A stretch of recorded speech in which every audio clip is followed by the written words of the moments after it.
স্ক্রিনে যেই মূর্তিটি দেখছেন এটি মা ভদ্রকালীর মূর্তি। স্বয়ং লঙ্কার রাজা অহিরাবণ পুজো করতেন। এই মূর্তিটি এখন পশ্চিমবঙ্গে রাখা আছে। এটাই সেই মূর্তি যেই মূর্তিটির সামনে শ্রীরাম ও লক্ষণকে বলি দিতে চেয়েছিলেন পাতাল লোকের রাজা অহিরাবণ।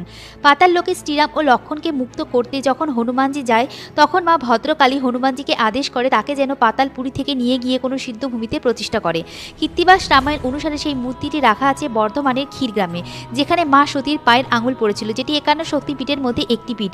এরপর রাজা হরিদত্ত স্বপ্নাদেশ পেলে মন্দির তৈরি করে মা ভদ্রকালীকে যোগাত্মা মা রূপে পুজো শুরু করে। কিন্তু কালাপাহাড়িদের আক্রমণে সেই মূর্তিটি পাশের দিঘিতে লুকিয়ে রাখা হয়।